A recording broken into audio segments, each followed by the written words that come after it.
Pas de film, pas de vidéo. Pas de vidéo, pas de vidéo. Bon là il y a film et vidéo et je peux te dire qu'on est sur un film qui m'a bercé et qui est clairement au top dans mon estime. Astérix et Obélix mission Cléopâtre les amis, s'il vous plaît.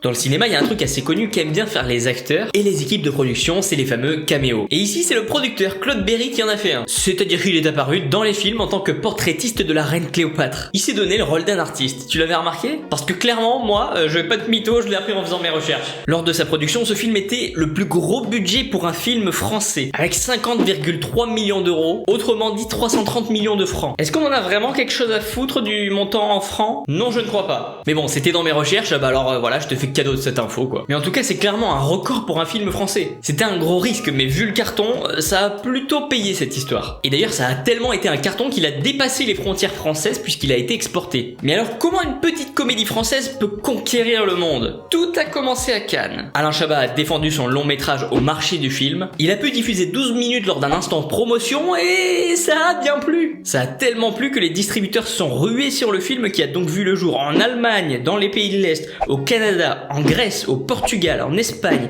et pour finir en beauté, aux États-Unis. Ce film a plus voyagé que 90% d'entre nous, hein. Mais est-ce qu'un film peut manger, hein? Je ne crois pas, donc laissez-moi être un humain. Le réalisateur du film, c'est ce petit génie là, hein? Grand fou, va. Ouais, je l'aime bien. Enfin, il est réalisé pendant tout le tournage sauf un seul jour. Un jour durant lequel il a donné un petit peu la main à un débutant dans le métier, quoi. Un petit genou, quoi, presque un stagiaire. Ah, va me faire le café, va. Luc Besson, 40 ans de carrière. Faut juste un peu arrêter de me casser les oreilles. Excusez-moi monsieur, avant la blague de juste avant, je me suis un petit peu emballé. En fait, Alain Chabat a confié à Première que Luc Besson avait carrément demandé s'il pouvait passer un jour, car c'était hyper drôle d'être derrière la caméra quand Alain Chabat jouait. Donc Luc a demandé, Alain Chabat lui a dit de venir quand il voulait, et Luc Besson a tout simplement demandé à venir le jour le plus compliqué de tout le tournage. Plus de 2000 figurants. Et ce jour-là, le poteau Luc a fait des plans qu'on peut très probablement retrouver dans le film. Ce film, tu le sais peut-être déjà, est adapté de l'album Astérix et Cléopâtre. Le producteur Claude Berry trouvait que c'était un des albums les plus cinématographique. Donc il imaginait beaucoup plus une adaptation pour celui-ci. Côté réalisation, Alain Chabat aimait tous les albums d'Astérix, mais il a estimé que celui-ci offrait un rôle sur mesure parfait pour Jamel Debbouze.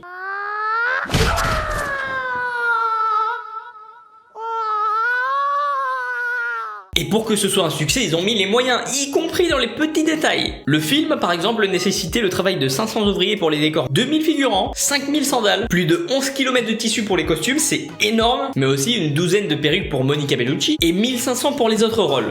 Ah, les perruques, on va pas se mentir, elles étaient bien présentes dans ce film. Et si les acteurs ont joué le jeu à fond, ils n'étaient pas seuls. On a pu voir dans le film un certain Momo Debbouze, le frère du Jamel Debbouze, qui jouait un vendeur de sphinx. Mais aussi un certain Max Chabat, le fils du réalisateur qui joue un enfant égyptien. Mais encore Carole Chabat qui jouait une ouvrière et qui était aussi stagiaire à la réalisation. Ah, ils ont pas blagué sur le piston, hein. Et en plus de la famille, il y avait même des amis d'Alain Chabat, comme Chantal Lobby, sa collègue des nuls.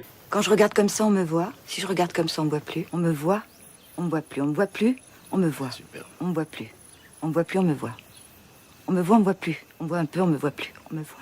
Jamel Debbouze, Édouard Baird, les Robin des Bois. Quant à Dominique Farrugia, il aurait pu être dans le film, mais la date ne lui permettait finalement pas de faire une apparition. Malgré ça, il a quand même fait les premières bandes annonces où il était déguisé en Cléopâtre. Qu'on le jette au crocodile. Deuxième. Jetez-le au crocodile. Mais jetez-le au crocodile. Finalement, Dominique Farrugia n'est pas Cléopâtre. Comment ça? Astérix et Obélix, Mission Cléopâtre, avec pas Dominique Farrugia dans le rôle de Cléopâtre. C'est pile le rôle. Je travaille des mois. À côté de ça, si ce film a fait un carton, il a quand même eu quelques autres retours un peu moins positifs, notamment de la part d'une autre production, celle du film Féroce. En fait, dans la bande originale du film Astérix, il y a une musique de Joey Starr qui s'appelle Gazelle, que Joey Starr aurait en fait voulu garder pour l'autre film, mais qui a finalement fait partie du film d'Alain Chabat. On peut dire que la production d'Astérix a été plus rapide. Est-ce qu'on peut dire qu'il court comme des gazelles? Ah, en rapport avec le nom de la musique qu'on vient de dire? Non? Trouve-moi une gazelle, trouve une femelle, un soleil, un salut pour un mec perdu. Gazelle, tiens, puisqu'on est dans les animaux, s'il y a bien une mascotte dans ce film, et dans les autres Astérix aussi d'ailleurs, c'est le poteau Idéfix. Un chien clairement connu, qu'on reconnaît tous, et pourtant, pour le tournage, c'est 3 chiens différents qui ont été utilisés. Et si tous les acteurs étaient costumés, Idéfix aussi. Les chiens ont eu le droit à une petite teinture noire sur les oreilles. D'ailleurs, je peux pas te parler de ce film sans évoquer clairement ma citation préférée, tout film confondu, le monologue d'Otis. C'est une bonne situation, ça, Scribe. Mais vous savez, moi je crois pas qu'il y ait de bonnes ou de mauvaises situations. Edouard Baird, qui joue Otis, a confié que sur le script, seules les premières lignes étaient rédigées. Pour le reste, c'était à lui d'improviser. Moi, si je devais résumer ma vie aujourd'hui avec vous, je dirais que c'est d'abord des rencontres. Moi, c'est ce que j'appelle un génie. Autre improvisation, beaucoup plus courte pour le coup. C'était pas difficile de faire plus court en même temps. C'est lorsque numéro bis, donc Jamel Debbouze, est sur l'âne et qu'il n'avance pas. Cannabis. Cannabis. Tu n'avances pas du tout, cannabis.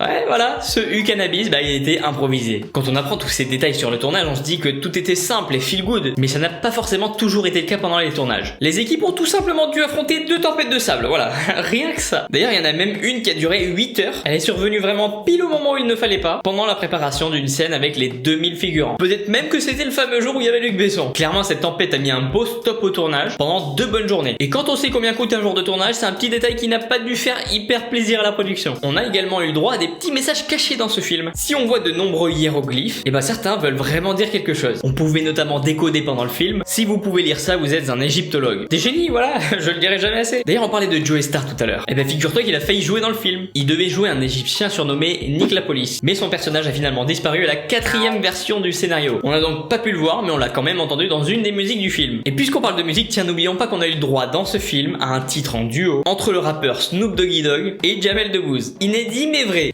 Tu me disais c'est n'importe quoi quand même, hein. Et elle est d'ailleurs la chanson finale du film. Vu le magnon. Vous avez mangé le magnon? Et ouais, mon pote, j'espère que t'as passé un très bon moment, je te souhaite une bonne fin de week-end. C'était Marco Polo, je te remercie d'avoir regardé cette vidéo et puis je te dis à très vite. Parfois, on ne trouve pas l'interlocuteur en face, je dirais, le miroir qui vous aide à avancer.